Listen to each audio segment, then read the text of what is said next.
Hello everyone. दोस्तों आज हम आपके साथ हमीरपुर डिस्ट्रिक्ट के बारे में डिस्कस करने जा रहे हैं।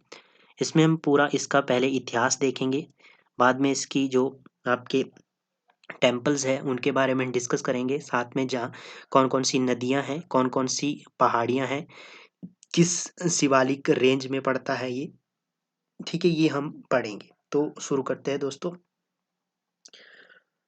पहले तो मैप में देखते हैं, तो ये है मैप हिमाचल प्रदेश का, ये है भारत का। भारत में ये हिमाचल प्रदेश यहाँ पर स्थित है। और हमें हिमाचल प्रदेश के मैप की बात की जाए तो हमीरपुर डिस्ट्रिक्ट का आपका हमीरपुर डिस्ट्रिक्ट के साथ मंडी डिस्ट्रिक्ट लगता है, ठीक है, ऊना डिस्ट्रिक्ट लगता है, कांगड़ा डिस्ट्रिक्ट लगता है और बिलासपुर डिस्ट्रिक्ट लगता है। ठीक है, अब थोड़ा सा जूम करते हैं तो ये आपके पास हमीरपुर का मैप। हमीरपुर के मैप की बात की जाए तो ये है आपकी ब्यास नदी। सबसे पहले तो आपने ये ध्यान में रखनी है, ये है ब्यास नदी आपकी, ठीक है।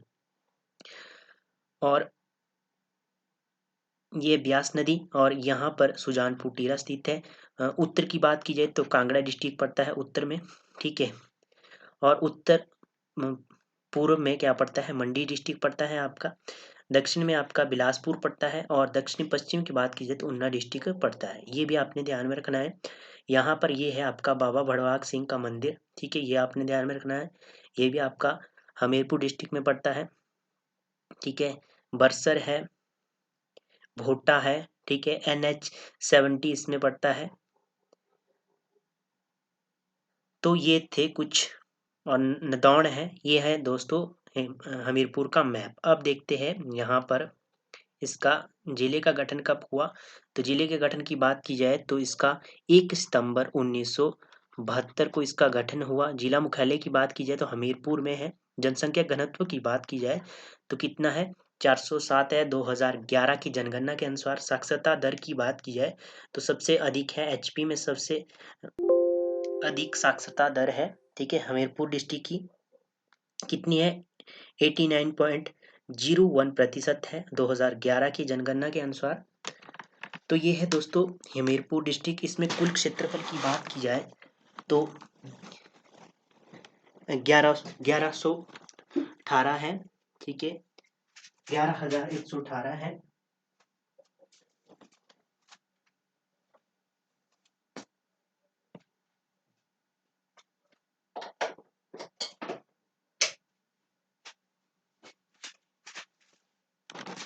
और बात की जाए यहाँ पर जो कुल क्षेत्रफल है वो भारत के क्षेत्रफल में कितना है, 2.1% है, ठीक है। जनसंख्या की बात की जाए तो लगभग आपकी 4 लाख के आसपास इसकी जनसंख्या है।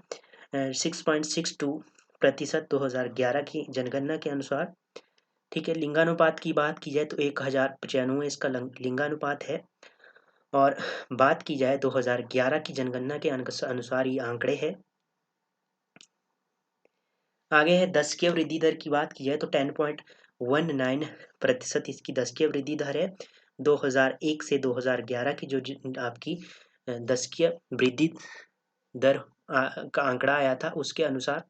विकास खंड की बात की जाए तो 6 विकास खंड है, ठीक है। ये क्वेश्चन एग्जाम में आ चुका है कि बिलासपुर में कितने विकास खंड हैं। मोस्ट है ये। विधानसभा क्षेत्र की बात की जाए तो विधानसभा क्षेत्र यहाँ से मोस्ट है, क्योंकि वर्तमान में यहाँ जो हमीरपुर से ही आपके CM है नदौन, जो आपकी विधानसभा क्षेत्र है, यहाँ से CM है सुखविंदर सिंह सुक्खू, ठीक है। तो इसका विधानसभा क्षेत्र आपने ध्यान में रखना है, कितने हैं, 5, ठीक है, ये आपने ध्यान में रखना है। यहाँ से भोरंज आपका SC का विधानसभा क्षेत्र, यहाँ से सुरेश कुमार विधायक है, ठीक है। इंदर दत्त लखनपाल ये आपके वडसर से है। हमीरपुर की बात की जाए तो यहाँ से है डॉक्टर आपका डॉक्टर नरेंद्र दत्त है यहाँ पर, ठीक है। और बात की जाए यहाँ से आपके सुजानपुर से RS राणा है, राजेंद्र सिंह राणा है, ठीक है। शिशु लिंगानुपात की बात की जाए तो 887 2011 की जनगणना के अनुसार। दोस्तों ये जो आपके विधायक है MLA ये चेंज होते रहते हैं, तो इनको आपने कन्फर्मली जो आपके वर्तमान आंकड़े हैं उसके अनुसार बताया गया है। भविष्य में चेंज हो जाएंगे, तो ये आपने ध्यान में रखना है इनको, ठीक है। अब यहाँ बात करेंगे नदियाँ की। हमीरपुर में कौन कौन सी नदियाँ बहती है, सबसे पहले तो ये देखते हैं। ब्यास नदी बहती है। ब्यास नदी उत्तर से हमीरपुर की कांगड़ा सीमा बनाती है, देखा हमने मैप में। सतलुज नदी शिमला जिले के साथ कुल्लू की सीमा बनाती है। बकर खड्ड की बात की जाए, कुन्हा खड्ड और मान खड्ड ब्यास नदी की ही सहायक नदियां हैं। ठीक है, मैप में देखें इसको, तो मैप में देखते हैं एक बार। ये है देखो मैप आपका, ये है आपकी ब्यास खड्ड, ये आपकी इसकी सहायक नदियां हैं और ये इसकी सहायक नदियां हैं। ठीक है, और बात की जाए सतलुज की, तो ये है यहाँ पे सतलुज का थोड़ा सा एरिया।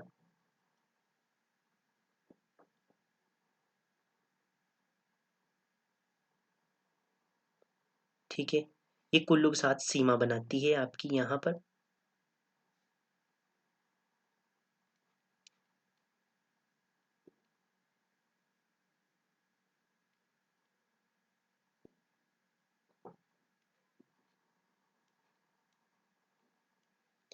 अब बात की जाए दोस्तों, यहाँ से हम क्या देखेंगे, आप आगे ब्यास सतलुज, सतलुज नदी, बकर खड्ड की बात की जाए, कोना खड्ड और मान खड्ड ब्यास नदी की सहायक नदियां हैं। ठीक है, सहायक नदियां हैं और इसी में मिलती है जाके। उसके बाद सुकर खड्ड और मुंडखर सीर खड्ड में मिलती है और सीर खड्ड सतलुज में जाकर मिलती है बाद में। ठीक है, अब इतिहास की बात करें, हिस्ट्री की बात की जाए, तो हमीरपुर डिस्ट्रिक्ट का जो इतिहास है, वो हमीरपुर का इतिहास कटोस वंश के साथ जुड़ा हुआ है, जिनका प्राचीन काल में रावी और सतलुज नदी के बीच के क्षेत्र पर शासन था। ठीक है, पुराणों और पाणिनि की अष्टध्यायी के अनुसार महाभारत काल के दौरान हमीरपुर पुराने जालंधर जो त्रिगत साम्राज्य का एक हिस्सा था। पहले क्या था, जो आपका हमीरपुर है वो जालंधर मतलब कि त्रिगत साम्राज्य का हिस्सा था। ठीक है, और पाणिनि की जो अष्टाध्यायी है उसके अनुसार जो हमारे प्रमाण मिलते हैं, तो उसके अनुसार ये वर्णन है। ठीक है, अब बात की जाए, यहाँ से जो एक और आपने ध्यान में रखना है, तो ये है आपने कटोच वंश से ये क्वेश्चन पूछा जा चुका है एग्जाम में। ठीक है, जो इस की हमीरपुर डिस्ट्रिक्ट का जो हमीरपुर के इतिहास का संबंध किस वंश से है, तो ऐसा क्वेश्चन बना है कटोच वंश से। एचएस में ये ऐसा क्वेश्चन पूछा गया है। ठीक है, ये आपने ध्यान में रखना है, इसको ट्रिपल स्टार लगा लीजिए। आगे है आपके पास हमीरपुर का नाम। अब बात की जाए हमीरपुर की स्थापना की। ठीक है, हमीरपुर का नाम राजा हमीर चंद के नाम पर पड़ा। ठीक है, इन्होंने 1700 ईस्वी से 1740 ईस्वी तक इस क्षेत्र पर शासन किया। ठीक है, और 1743 ईस्वी में जिस स्थान पर एक किले का निर्माण किया गया, वही स्थान कालांतर में हमीरपुर कहलाया। मतलब कि इन्होंने 1743 ईस्वी में एक स्थान पर किले का निर्माण किया। ठीक है, और कालांतर में मतलब कि वर्तमान में वह हमीरपुर कहलाया। हमीरपुर किले किले की बात की जाए तो 1884 ईस्वी में तहसील कार्यालय बनाया गया। ठीक है, और इस प्रकार हमीरपुर को नदौन के किस स्थान पर 1807 1800 यहाँ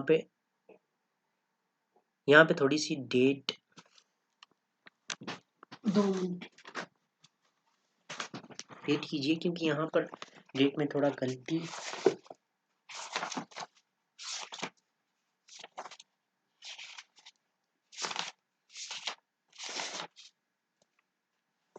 हाँ, यहाँ पर डेट को आपने सही करना है, इसको थोड़ा सा। यहाँ जो 1868 है यहाँ पे। ठीक है, ईस्वी में तहसील का मुख्यालय बनाया गया। ठीक है, ये हो गया आपका हमीरपुर का। शिवालिक की बात की जाए तो ये शिवालिक श्रेणी में पड़ता है आपका हमीरपुर है जो, ये पूर्णतः शिवालिक श्रेणियों में पड़ता है। बात की जाए पूर्वी अक्षांश की बात की जाए तो 76 डिग्री 18 मिनट से लेके 76 डिग्री 44 मिनट पूर्वी अक्षांश में पड़ता है, और उत्तर अक्षांश की बात की जाए 31 डिग्री 25 मिनट से लेके 31 डिग्री 52 मिनट उत्तरी अक्षांश के बीच में ये स्थित है। यहाँ से आपने क्या ध्यान में रखना है, ये शिवालिक श्रेणी में पड़ता है हमीरपुर डिस्ट्रिक्ट। ठीक है, अब बात की जाए सुजानपुर टिहरा। सुजानपुर टिहरा की बात की जाए तो 1748 में कांगड़ा के राजा अभय चंद ने सुजानपुर टिहरा की पहाड़ियों पर दुर्ग और महल बनवाए, जो टिहरा नाम से प्रसिद्ध हुए। और सुजानपुर टिहरा शहर की स्थापना घमंड चंद ने की कब की? 1748 में ही इसकी स्थापना की। ठीक है, ये आपने ध्यान में रखना। किसने की? सुजानपुर टिहरा की। ये क्वेश्चन पूछा जा चुका है एग्जाम में कि सुजानपुर टिहरा की स्थापना किस शहर की स्थापना किसने की? घमंड चंद ने की। कब की? 1748 ईस्वी में।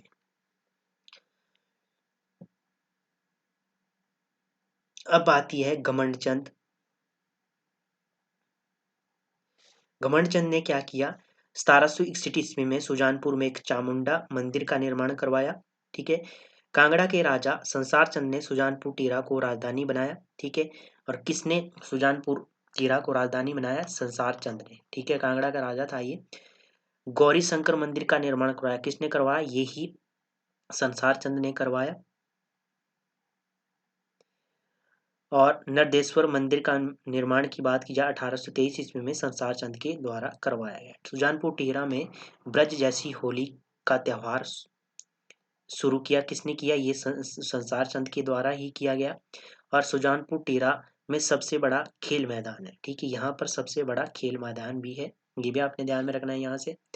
अब बात आती है नादौन। नादौन की बात की जाए तो नादौन शहर ब्यास नदी के किनारे स्थित है। ये आपने ध्यान में रखना है कि किस नदी के किनारे स्थित है? नादौन शहर ब्यास नदी के किनारे स्थित है।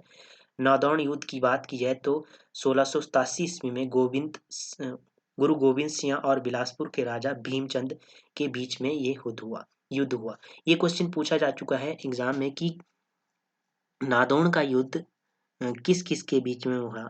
तो ये बिलासपुर के राजा भीमचंद और गुरु गोविंद सिंह के बीच में हुआ 1687 ईस्वी में। ठीक है, और इसमें मुगलों को हराया गया था। उसके बाद यहाँ से आपने ध्यान में रखना है कि जो मूर क्राफ्ट है आपकी, ये क्वेश्चन पूछा गया है कि मूर क्राफ्ट आपके हमीरपुर में कब आए? 1820 ईस्वी में आए। इन्होंने नादौन की यात्रा की और एक जर्मन ट्रैवरिक था, ये भी आपके नादौन में ही आए थे। ठीक है, उसके बाद बुल्ले शाह ने नादौन को मासूमों का शहर भी बताया है। तो बुल्ले शाह ने क्या कहा है? मासूमों का शहर इसे कहा है। ठीक है, हमीरपुर डिस्ट्रिक्ट को। महल मौर्य की बात की जाए, यहाँ पर एक किला भी है, ये भी आपने ध्यान में रखना है। यहाँ पर 1806 ईस्वी में गोरखा ने महाराजा संसार चंद को हराया। ठीक है, जिसके बाद संसार चंद ने कांगड़ा किले में शरण ली, वहां पर उसने शरण ली। और हमीरपुर की बात की जाए तो 1806 से लेके 1846 तक ये सिखों के नियंत्रण में रहा। ये भी क्वेश्चन पूछा जा चुका है कि कब से कब, कितने से कितने तक सिखों के नियंत्रण में हमीरपुर रहा। ठीक है, ये रहा 1806 से 1846 तक। और 46 से लेके 66 तक ये अंग्रेजों के अधीन रहा। ठीक है, ये भी आपने ध्यान में रखना है। 46 में ये अंग्रेजों के अधीन आ गया।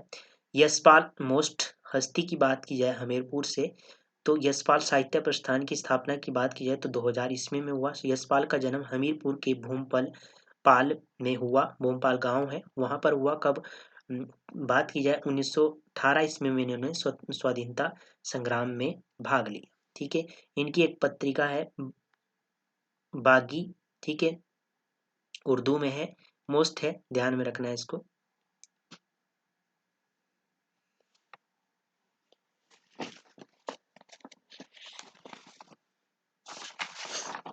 आगे बात की जाए विक्टोरिया क्रॉस हमीरपुर के लाला राम को प्रथम विश्व युद्ध के अधम साहस में मिला। ठीक है, ये पहले हिमाचली है जिन्हें क्या मिला? विक्टोरिया क्रॉस मिला था। और विक्टोरिया क्रॉस से प्राप्त किया गया था। ठीक है, ये पहले व्यक्ति थे। कौन? लाला राम। ये आपने ध्यान में रखना है यहाँ से। ठीक है, अब बात की जाए यहाँ पे जिले का निर्माण। जिले के निर्माण की बात की जाए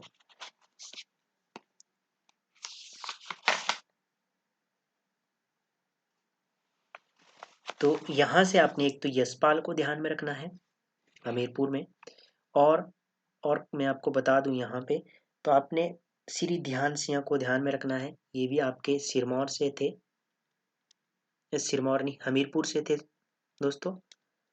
ठीक है, हमीरपुर के सोहारी गांव से थे ये। आईएनए के गांधी रेजिमेंट की दूसरी बटालियन का कमान संभाली थी इन्होंने। और एक जगदेव थे, ये सुजानपुर से थे।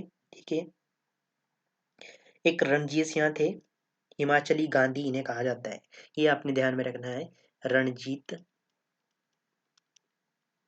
सिंह, इन्हें क्या कहते हैं, हिमाचली गांधी।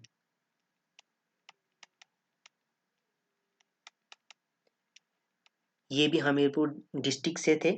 ठीक है, यशपाल हमने देख लिया। विजय कुमार का आपने ध्यान में रखना है। ठीक है, ये शूटर विजय कुमार के नाम से लंदन ओलंपिक जो 2012 में हुए थे, विजय कुमार शूटर थे ये। ठीक है, और ओलंपिक हुआ था आपका जो 2012 में, 12 में, उसमें इन्हें 25 मीटर रैपिड फायर पिस्टल स्पर्धा में रजत पदक मिला था, ये भी आपने ध्यान में रखना है। और प्रोफेसर प्रेम कुमार धूमल, ये तो मोस्ट है क्योंकि इन्होंने ही HPSSC की जो स्थापना के पीछे इनका बहुत बड़ा योगदान है। ठीक है, ये भी आपके हमीरपुर डिस्ट्रिक्ट से ही है। तो ये हो गए कुछ शख्सियतें। अब बात की जाए जिले का निर्माण, तो हमीरपुर जिला 1666 ईस्वी में पूर्वी पंजाब का हिस्सा था। हमीरपुर कांगड़ा जिले की तहसील के रूप में 1966 ईस्वी में हिमाचल में मिलाया गया। हमीरपुर को 1 सितंबर 1972 ईस्वी को कांगड़ा से अलग कर जिला बनाया गया। तो कब किया अलग इसे कांगड़ा से, 1 सितंबर 1972 को। हमीरपुर जिला बनने से पूर्व 1972 ईस्वी में कांगड़ा जिले का उपमंडल था। ये क्वेश्चन पूछा जा चुका है कि जो हमीरपुर डिस्ट्रिक्ट है वो उपमंडल कब कब कब तक था, तो 1972 तक था। हमीरपुर और बड़सर दो तहसीलें, हमीरपुर और बड़सर दो तहसीलें हमीरपुर में बनने के बाद में 1980 में मिलाई गई। ठीक है, सुजानपुर, टिहरा, नदौन, भोरंज का गठन बाद में किया गया। ठीक है, ये भी आपका बाद में किया गया, इसको मिलाया गया हमीरपुर में। अब यहाँ से टेम्पल देखते हैं। हमीरपुर के मंदिरों की बात की जाए तो ये वाला पोर्शन का भी मोस्ट है। प्रमुख मंदिरों की बात की जाए तो गौरी शंकर का मंदिर हमीरपुर डिस्ट्रिक्ट में है, हमीरपुर के सुजानपुर में ये है। ठीक है, निर्माण की बात की जाए संसार चंद के द्वारा 1793 ईस्वी में इसका निर्माण किया गया। मुरली मनोहर मंदिर की बात की जाए तो सुजानपुर टिहरा में स्थित है ये, संसार चंद के द्वारा इसका निर्माण किया गया। कब किया गया, 1790 में। ठीक है, ये है आपका मुरली मनोहर मंदिर। ये है आपका गौरी शंकर का मंदिर, चित्र में आप देख रहे होंगे। ठीक है,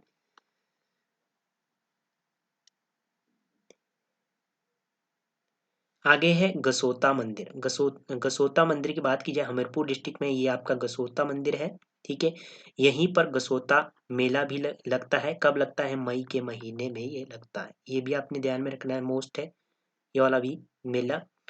आगे है नरदेश्वर मंदिर, ये सुजानपुर टिहरा में स्थित है। ठीक है, निर्माण की बात की जाए संसार चंद के द्वारा निर्माण किया गया और ये शिव जी को ये समर्पित है मंदिर।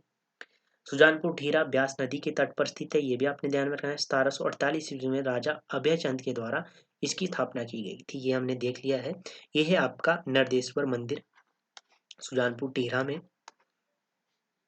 ठीक है, आगे है बाबा बालकनाथ मंदिर।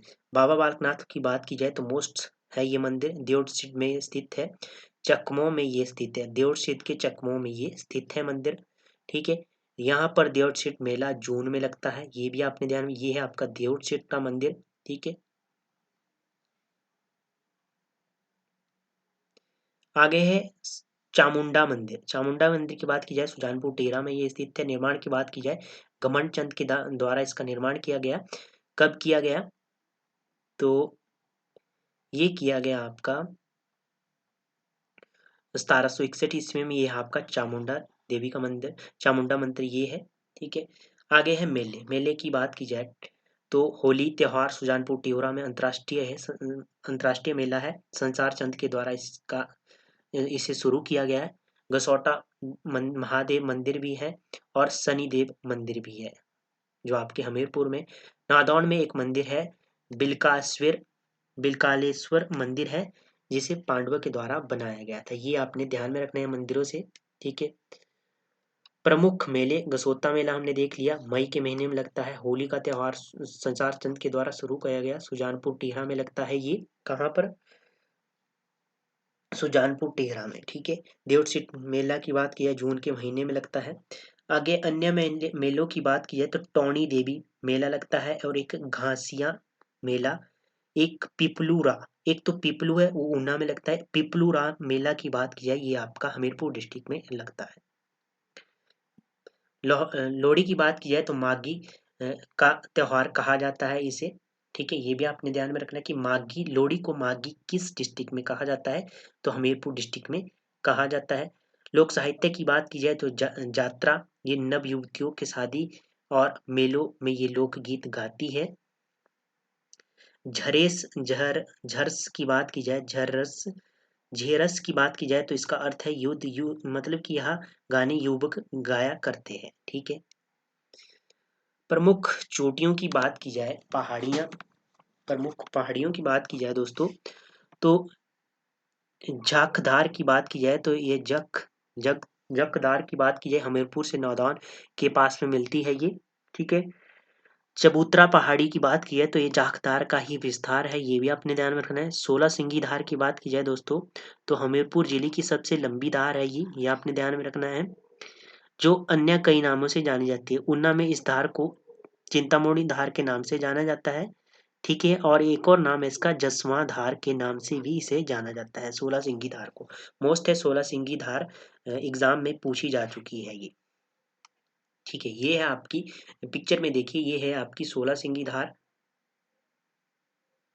ठीक है। ये आपकी क्या है, 16 सिंगी धार है। आगे है आपके पास कुछ मोस्ट पॉइंट। HPSSC, जो वर्तमान में इसे सस्पेंड कर दिया गया है, ठीक है। इसके कामकाज के ऊपर रोक लगा दी गई है सीएम ने, ठीक है।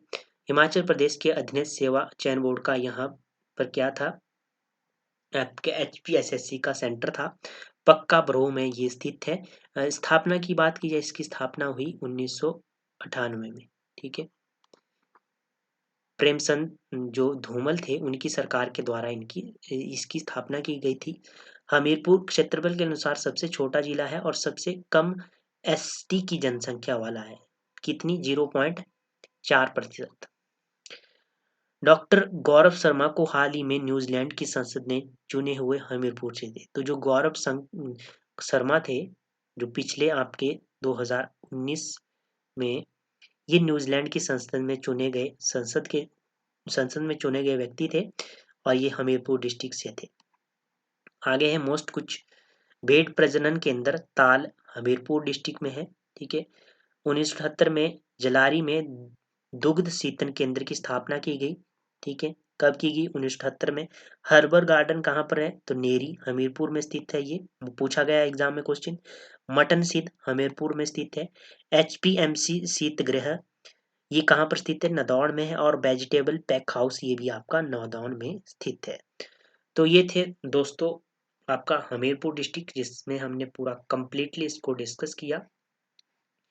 यदि आपको अच्छा लगता है सेशन, या आप कमेंट बॉक्स में बताइए कि आप सभी डिस्ट्रिक्टों के बारे में इसी तरह से पूरा विस्तार के साथ हमारे साथ डिस्कस करना चाहते हैं, तो आप कमेंट बॉक्स से हमें बताइए। हम जरूर ऐसे सेशन लाएंगे, ठीक है। और पूरे कंप्लीटली 12 डिस्ट्रिक्टों को कवर करेंगे हम इसी तरह से। तो धन्यवाद दोस्तों, मिलते हैं नेक्स्ट सेशन में। तब तक के लिए जय हिंद, जय भारत।